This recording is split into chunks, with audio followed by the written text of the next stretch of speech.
दोस्तों हम लोग जो अपना पीवाई क्विज का सीरीज शुरुआत किए हैं उसको हम लोग कंटिन्यू करते हैं। आज हम लोग क्या करने वाले हैं, हम लोग केमिस्ट्री के जो आपका टॉपिक मेटल्स, नॉन मेटल्स और नोबल गैसेस हैं, इनके 50 पीवाई क्विज देखने वाले हैं। और ये आपके जो 2026 में आने वाले जितने भी एसएससी के एग्जाम्स है, जैसे सीजीएल हो गया, टीएचएसएल हो गया, सीपीए हो गया, एमटीएस वगैरह हो गया, इन सब में आपको हेल्पफुल रहेंगे। तो आइए शुरुआत करते हैं। मेटल ऑक्साइड्स आर, तो ये क्वेश्चन पूछ रहा है कि जो आपका मेटल ऑक्साइड्स है उनका नेचर क्या होता है। तो जैसे जो मेटल ऑक्साइड, आप एग्जांपल ले लो मेटल ऑक्साइड का, जैसे MgO हो गया, या मैग्नीशियम का ऑक्साइड है, ये मैग्नीशियम ऑक्साइड है। तो ये क्या होता है, अगर जी इसमें इसको आप वाटर में मिलाओगे तो क्या देता है, MgOH2 फॉर्म करता है। और ये MgOH2 क्या है, ये रिलीज करेगा आपको OH माइनस, और OH माइनस जिस सॉल्यूशन में भी प्रेजेंट रहेगा वो क्या रहेगा, बेसिक इन नेचर होगा। तो आपका जो मेटल ऑक्साइड है वो क्या है, वो आपका बेसिक नेचर है। आगे बढ़ते हैं।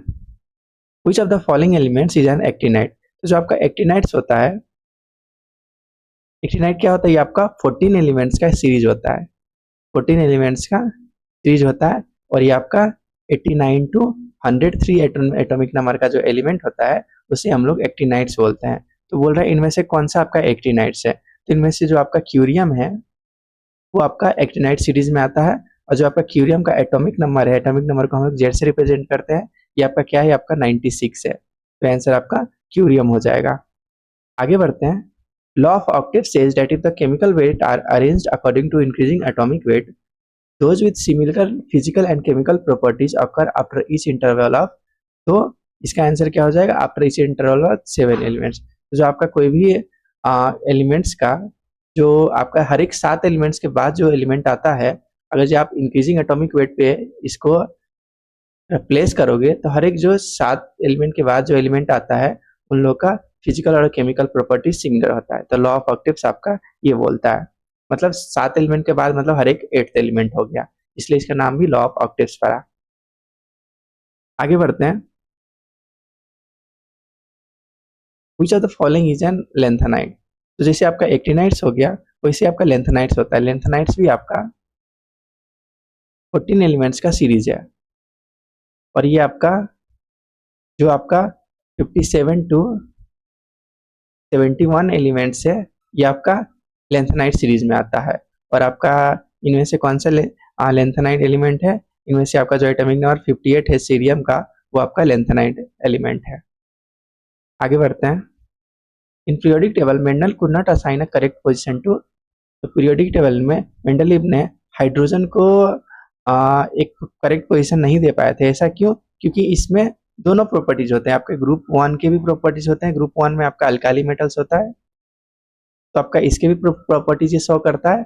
और ग्रुप 17 के भी प्रॉपर्टीज शो करता है। ग्रुप 17 में आपका क्या होता है, जो आपका ग्रुप 17 में हेलोजेंस होते हैं, ये उसके भी प्रॉपर्टीज शो करते हैं। ऐसा क्यों, क्योंकि हेलोजन सब एक इलेक्ट्रॉन गेन करके ये अपना स्टेबल हो जाते हैं, ऑक्टेट कंप्लीट कर लेते हैं। तो हाइड्रोजन भी एक अगर जो इलेक्ट्रॉन गेन कर लेता है तो H2 या फिर HCl हो गया, तो ये अपना ऑक्टेट कंप्लीट कर लेता है और ये भी स्टेबल हो जाता है। वही आप अल्काली मेटल्स का बोलोगे तो जो मेटल्स होता है उनके जैसा ही H क्या करता है, एक इलेक्ट्रॉन लूज कर सकता है, यानी कि ये दोनों ग्रुप का प्रॉपर्टी शो कर रहा है। तो इसी वजह से मेंडलीव ने हाइड्रोजन को एक प्रॉपर पोजीशन नहीं दे पाए थे, आइदर ग्रुप 1 और 17 दोनों प्रॉपर्टी शो करने की वजह से। आगे बढ़ते हैं। Which of the who among the following gave law of octaves। तो जो हमारे न्यूलैंड्स थे उन्होंने ही लॉ ऑफ ऑक्टेव्स दिया, और इन्होंने क्या बोला, इन्होंने ये लॉ दिया आपका 1865 में। और इन्होंने क्या बोला कि जो इंक्रीजिंग एटॉमिक वेट है, एटॉमिक वेट इंक्रीज करने पे जब आप मेटल को प्लेस करोगे, अरेंज करोगे, तो जो हर एक 7 एलिमेंट के बाद मतलब हर एक 8th एलिमेंट जो होगा उनका प्रॉपर्टीज रिपीट होंगे, इन्होंने ये बोला था। आगे बढ़ते हैं। Which of the following is the chemical name of baking soda. तो बेकिंग सोडा को का केमिकल नेम क्या है, तो बेकिंग सोडा का हम लोग सोडियम बाइकार्बोनेट भी बोलते हैं या सोडियम हाइड्रोजन कार्बोनेट भी बोलते हैं, और इसका फॉर्मूला क्या है, NaHCO3। ये आपका बेकिंग सोडा हो गया। आगे बढ़ते हैं। What is dominant chemical present in detergent powder. तो डिटर्जेंट पाउडर होता है, उनमें से सबसे ज्यादा क्या होता है, तो उसमें सोडियम अल्काइल सल्फेट्स होते हैं, जैसे कि आपका for example sodium L'Oréal sulphates हो गया। तो ये आपका होते हैं डिटर्जेंट्स में भरे हुए, और इनका काम क्या होता है, ये लोग क्या करते हैं, ये आपका जो फैट्स होते हैं उनको इमल्सिफाई करते हैं, मतलब फैट्स को तोड़ने में हेल्प करते हैं। तो इसका आंसर क्या हो जाएगा, सोडियम अल्काइल सल्फेट। आगे बढ़ते हैं। इन 2015 aircraft maker Boeing developed a metal called which is lighter than air and stronger than steel. तो उन्होंने कौन सा मेटल का आविष्कार किया था, ये आपका माइक्रोलेटिस था। तो माइक्रोलेटिस क्या है, ये आपका एक सिंथेटिक पोरस मेटल है जो कि किसी से बना होता है, ये आपका निकल, फॉस्फोरस, एलॉय होता है, और ये 99.99% एयर होता है। और ये आपका लाइटेस्ट स्ट्रक्चर मेटल है जो कि आपका जो आपको प्लेन को एक सिग्निफिकेंट स्ट्रेंथ देता है। ये आपका आंसर हो गया माइक्रोलेटिस। आगे बढ़ते हैं। Which of the following metal is which of the following metal has an ore named as galena? तो गलेना आपका लीड का ओर होता है, और इसका आपका गलेना को हम लोग क्या बोलते हैं, इसको आप लीड सल्फाइड भी बोलते हो, और इसका फार्मूला, मॉलिक्यूलर फार्मूला क्या होता है, पीबीएस। तो आगे बढ़ते हैं। Which of the following gases has an order that is similar to the order of rotten eggs? तो इनमें से कौन सा वस्तु है जिसका स्मेल आपका रोटन एक्स जैसा होता है, तो आपका हाइड्रोजन सल्फाइड हो गया। हाइड्रोजन सल्फाइड का आपका फॉर्मूला क्या होता है, H2S। आगे बढ़ते हैं। Dolomite is an ore of which of the following metals. तो डोलोमाइट ओर होता है आपका कैल्शियम का, और डोलोमाइट का आप अगर जो केमिकल नेम देखोगे तो इसका आप कैल्शियम यानी होता है कैल्शियम मैग्नीशियम कार्बोनेट, और इसका आप अगर जो मॉलिक्यूलर फॉर्मूला देखोगे तो CaMgCO3, ये आपका क्या होता है, इसका कैल्शियम मैग्नीशियम कार्बोनेट, ये आपका कैल्शियम सॉरी इसका आपका ये आपका केमिकल फॉर्मूला इसका होता है। आगे बढ़ते हैं। Rusting of an iron is an example. तो जो आपका रस्टिंग होता है वो आपका, इसे हम लोग कोरोजन बोलते हैं। आप देखोगे कि कोई भी मेटल है, सॉरी आयरन है, उसको आप एयर में एक्सपोज करोगे तो ऊपर वो रस्ट हो जाता है ऑक्सीजन के साथ रिएक्ट करके। तो ये आपका आयरन हो गया। What is the chemical name of slaked lime. तो जो आपका स्लिक लाइम है उसका केमिकल नेम होता है कैल्शियम हाइड्रोक्साइड, और कैल्शियम हाइड्रोक्साइड का फॉर्मूला क्या होता है, CaOH2। और ये कैसे बनता है, जो आपका क्विक लाइम होता है CaO, इस CaO को आप क्विक लाइम बोलते हो, इसमें आप वाटर ऐड करोगे तो आपका क्या हो जाएगा, CaOH2। आगे बढ़ते हैं। Is one of the liquids commonly use in liquid in glass thermometers. तो इनमें से कौन सा है जो लिक्विड ग्लास थर्मोमीटर्स में यूज होते हैं, तो ये आपका एल्कोहल है। एल्कोहल को आपका यूज किया जाता है थर्मोमीटर में। ऐसा क्यों, क्योंकि इसका फ्रीजिंग पॉइंट काफी लो होता है, इसका लो फ्रीजिंग पॉइंट, और वो कितना होता है, लगभग -114 डिग्री सेल्सियस जितना होता है। और इसलिए ये क्या चीज के लिए यूज होता है, to measure pressure in much colder than mercury. आगे बढ़ते हैं। कि मरकरी और वाटर। आगे बढ़ते हैं। कुछ the following is not a natural green house gas. तो इनमें से जो आपका CO2 है, वाटर है या मीथेन, तीनों ही आपका ग्रीन हाउस है। तो आपका नॉन ग्रीन हाउस क्या हो गया, आपका नाइट्रोजन नॉन ग्रीन हाउस है, non natural, not a natural green house. In 1817 attempted to sort elements with similar properties in a logical order into groups। थे कौन थे, ये आपका डोवर्नियर थे। तो इन्होंने क्या किया, इन्होंने 1817 ने ग्रुप ऑफ 3 एलिमेंट्स बनाए। तो जैसे आपका एक एलिमेंट, 3 एलिमेंट बना, ये आपका ABC मान लीजिए, तो था जो आपका बीच का एलिमेंट होगा वो क्या होगा, वो इन दोनों पहला और तीसरा एलिमेंट का एटॉमिक वेट बीच एलिमेंट का एटॉमिक वेट को लगभग एवरेज होगा। तो अगर जो आप इसका A हो गया, इसका C एटॉमिक वेट हो गया, तो आपका B का एटॉमिक वेट लगभग A+C/2 होगा। तो ये आपका डोवर्नियर ने ये ट्राई किया था। आगे बढ़ते हैं। Which of the following is used in welding broken pieces of iron rails and machine parts। तो जो आपका अल्यूमिनियम पाउडर होता है वो यूज होता है इसमें। क्यों, क्योंकि जो आप मिक्सचर ऑफ एल्यूमिनियम पाउडर और प्लस आयरन ऑक्साइड तो इसमें क्या होता है, लार्ज अमाउंट ऑफ एनर्जी, बहुत एनर्जी डेवलप होता है। तो यहाँ पर क्या करते हैं, आपका वेल्डिंग में हेल्प करता है। आगे बढ़ते हैं। Which of the following helps in burning, तो इनमें से ऑक्सीजन जो होता है वो बर्निंग में हेल्प करता है। In which periodic table metal, metalloids and non metals are found in which block, तीनों होने वाले आपका पी ब्लॉक है, जिसमें आपका मेटल्स भी है, नॉन मेटल्स भी है, और आपका क्या है, आपका मेटलॉइड्स भी है। जैसे मेटल्स का आप एग्जांपल लोगे तो मेटल्स का आपका एग्जांपल क्या हो गया, एल्यूमिनियम हो गया।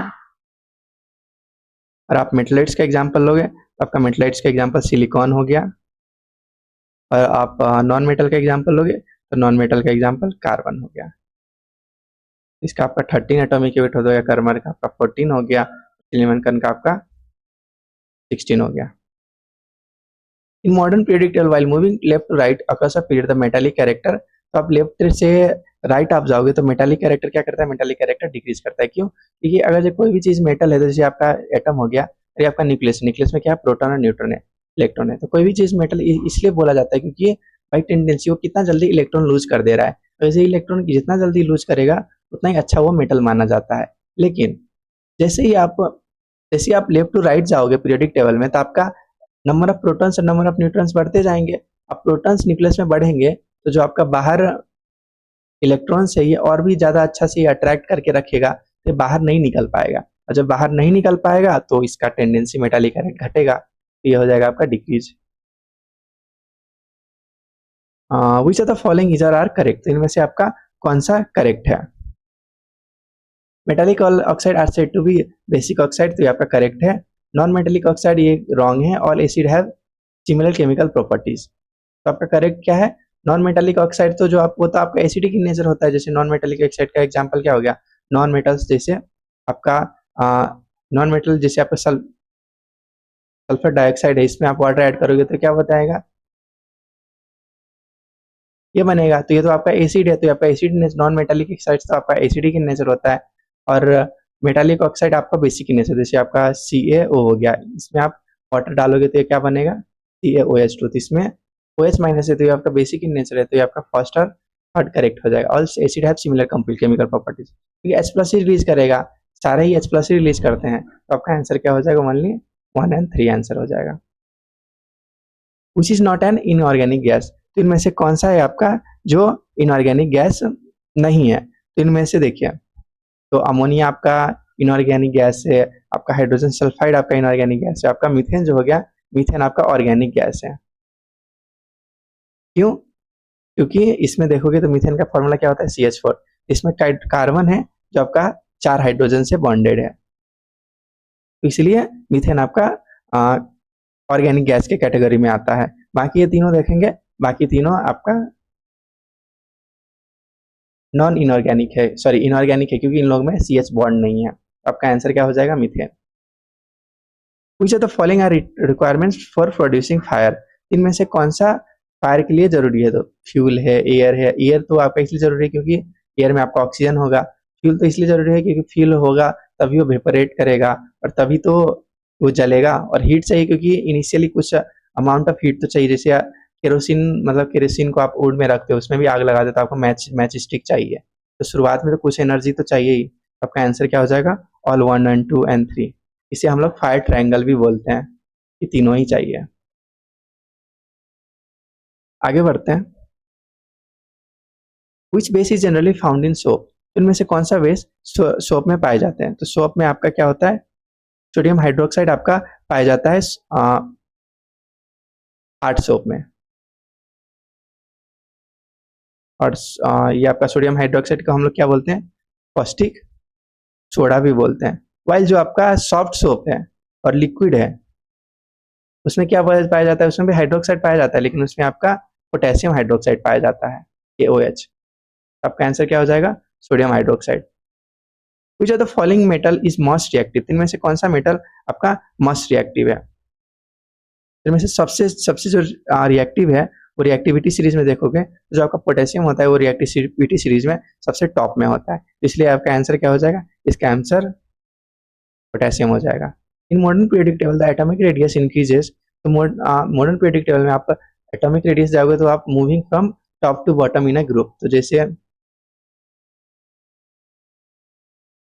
आप टॉप से बॉटम में जाते जाओगे तो नंबर ऑफ सेल्स ऐड होते जाते हैं, तो क्या होगा, आपका एटॉमिक रेडियस भी बढ़ते जाता है। आगे बढ़ते हैं। Which of the following statements are correct? Bakelite is a good conductor of heat, Bakelite is a poor conductor of heat, Bakelite can be substituted by heating. तो बेकेलाइट आपका, बेकेलाइट क्या होता है आपका, ये आपका थर्मोसेटिंग प्लास्टिक होता है।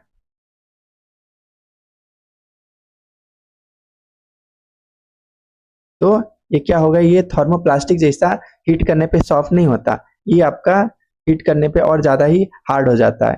तो वंस अगर जो ये हीट हो गया तो ये सॉफ्टन नहीं किया जा सकता, और ये पोअर कंडक्टर भी होता है। तो आपका ये आंसर करा गया और आपका ये आंसर चला गया, तो आपका आंसर क्या हो गया, only 2। Which of the following metals is the heaviest? तो इनमें से कौन सा मेटल आपका हेवीएस्ट है? तो जो आपका ओस्मियम है ये आपका डेंसेस्ट नेचुरली अकरिंग मेटल होता है। तो इनमें से सब में से आपका हेवीएस्ट कौन सा हो जाएगा, osmium. Rock salts contain which minerals? तो इनमें से रॉक साल्ट में कौन सा मिनरल होता है? तो रॉक साल्ट में आपका सोडियम। तो रॉक साल्ट में आपका सोडियम NaCl होता है, तो इसका कंपोजिशन क्या है, इसका कंपोजिशन सोडियम है। आगे बढ़ते हैं। कुछ the following is not a transition metal? तो इनमें से आपका जो रेडियम है, रेडियम क्या है, ये आपका अल्कलाइन अर्थ मेटल है, और अल्कलाइन अर्थ मेटल कहाँ पाए जाते हैं, ग्रुप 2 में। लेकिन ट्रांजिशन जो मेटल होते हैं, ट्रांजिशन मेटल तो आपका डी ब्लॉक का एलिमेंट है, और ये आपका कौन सा ग्रुप में होता है, आपका 3 से 12 ग्रुप में होता है।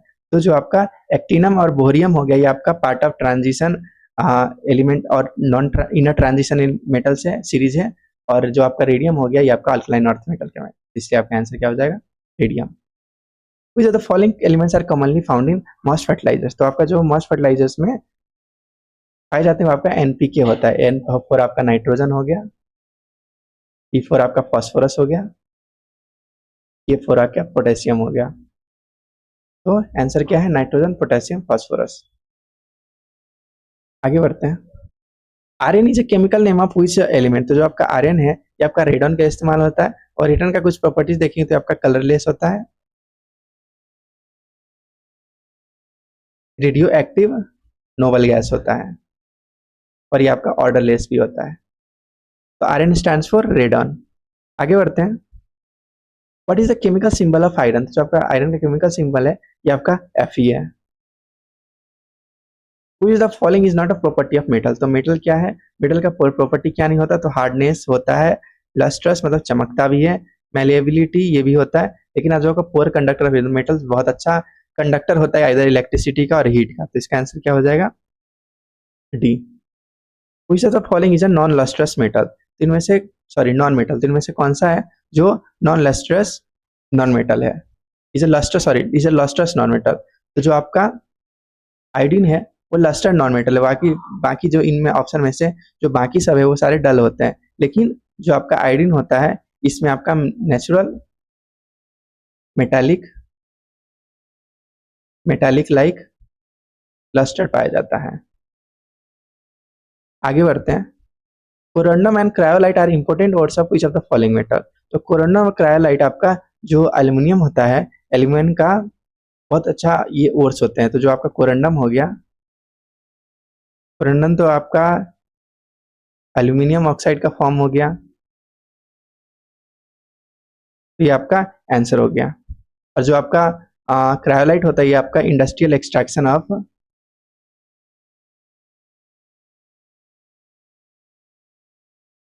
एल्यूमिनियम में इस्तेमाल होता है। आगे बढ़ते हैं।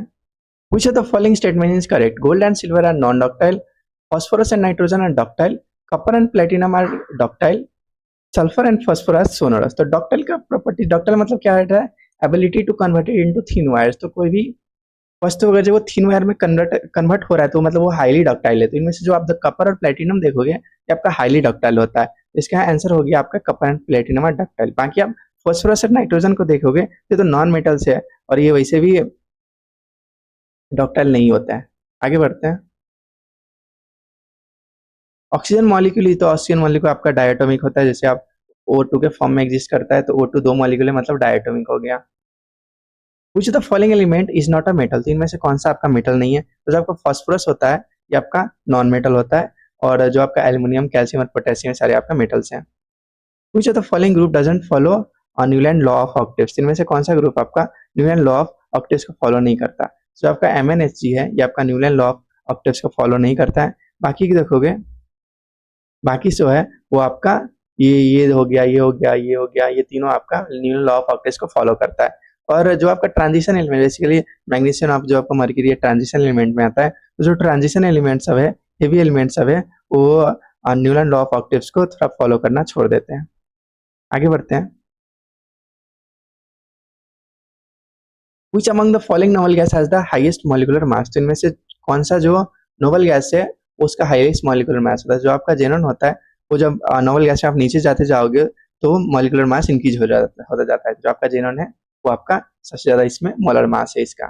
Which of the following group is not Dobereiner-tried, तो इनमें से कौन सा ग्रुप का डोबरनियर-ट्राइड नहीं है? तो जो आपका नाइट्रोजन, फास्फोरस और आपका गोल्ड का ग्रुप है ये डोबरनियर-ट्राइड्स का रूल फॉलो नहीं करता है। और ये क्या बोलता है, जैसे आपका LINA और K हो गया, तो ये क्या बोलता है? ये बोलता है कि जो आपका मिडल का जो एटॉमिक वेट है, एटॉमिक मास है, वो लगभग इन दोनों का एवरेज होगा। तो ये है आपका डोबरनियर-ट्राइड, तो आंसर आपका NP और गोल्ड हो गया। विच of the following is a metal, तो इनमें से कौन सा आपका मेटल है? तो इनमें से जो आप देखोगे तो आइदर सल्फर, नाइट्रोजन, ऑक्सीजन तीनों ही नॉन मेटल, तो आपका आंसर कोई भी नहीं होगा। Atomic number of which of the following element is greater than that of bromine, तो इनमें से कौन सा का एटॉमिक नंबर ज्यादा है ब्रोमीन के? तो ब्रोमीन का आपका एटॉमिक नंबर क्या है? 35 है। तो बाकी आप देखोगे जो आपका सिल्वर का एटॉमिक नंबर है 47, कपर का देखोगे आपका 29, आयरन का देखोगे आपका 26 का, क्रोमियम का 24, तो सबसे ज्यादा किसका है? सिल्वर का। तो आंसर आपका क्या हो जाएगा? Silver. Which of the following is a component of German silver, German silver में सबसे मेजर कंपोनेंट क्या है? तो सबसे मेजर कंपोनेंट है कॉपर। तो भले ही नाम जर्मन सिल्वर है लेकिन जर्मन सिल्वर में सिल्वर नहीं होता। एक जर्मन सिल्वर क्या चीज का एलॉय होता है? ये आपका कॉपर का एलॉय होता है, जो कि आपका अप्रोक्स 50% होता है। और उसके बाद इसमें और क्या पाया जाता है? आपका जिंक पाया जाता है और निकल पाया जाता है। आंसर कॉपर हो जाएगा। Which alloy has bronze, lead and tin, तो इनमें से ब्रॉन्ज, लीड और टिन किसका होता है? ये आपका रोज मेटल जो होता है उसका ये एलॉय होता है, ये कॉपर, ब्रॉन्ज, लीड और टिन का। आगे बढ़ते हैं। Which of the following is the most reactive metal, तो इनमें से कौन सा सबसे ज्यादा रिएक्टिव होता है? इन सारे में से देखिए जो आपका कैल्शियम है वो सबसे ज्यादा रिएक्टिव होता है, क्योंकि ये रिएक्टिविटी सीरीज में सबसे ऊपर होते हैं। Rods need 3 components to occur, that is, तो रॉड्स होने के लिए कौन कौन सा कंपोनेंट चाहिए? आपका इसका आपका आयरन चाहिए, ऑक्सीजन चाहिए और मॉइस्चर चाहिए, तभी कोई भी चीज रस्ट हो सकता है, आयरन, ऑक्सीजन और मॉइस्चर के कारण। आगे बढ़ते हैं। Which of the following element is present in antiperspirant deodorant, तो एंटीपर्स्पिरेंट क्या होता है? ये आपका स्वेट को निकलने से ब्लॉक, स्वेट को आने से ब्लॉक कर देता है इसको। तो जो आपका स्वेट होता है वो आपका स्किन सरफेस से रीच नहीं कर पाता। तो जो आपका एल्युमिनियम होता है ये आपका क्या फॉर्म करता है? ये आपका डिओड्रेंट में ये आपका फॉर्म क्या करता है? प्लग फॉर्म करता है। जो आपका डक्ट होता है आपका स्किन के, उसमें एक प्लग की टाइप फॉर्म कर देता है। प्लग की टाइप फॉर्म कर देगा तो बाहर स्वेट नहीं आ पाता है, तो आपका ऑर्डर वगैरह से राहत देता है, ये रिड्यूस करता है ऑर्डर वगैरह सबको, जब स्वेट बाहर नहीं आ पाता है।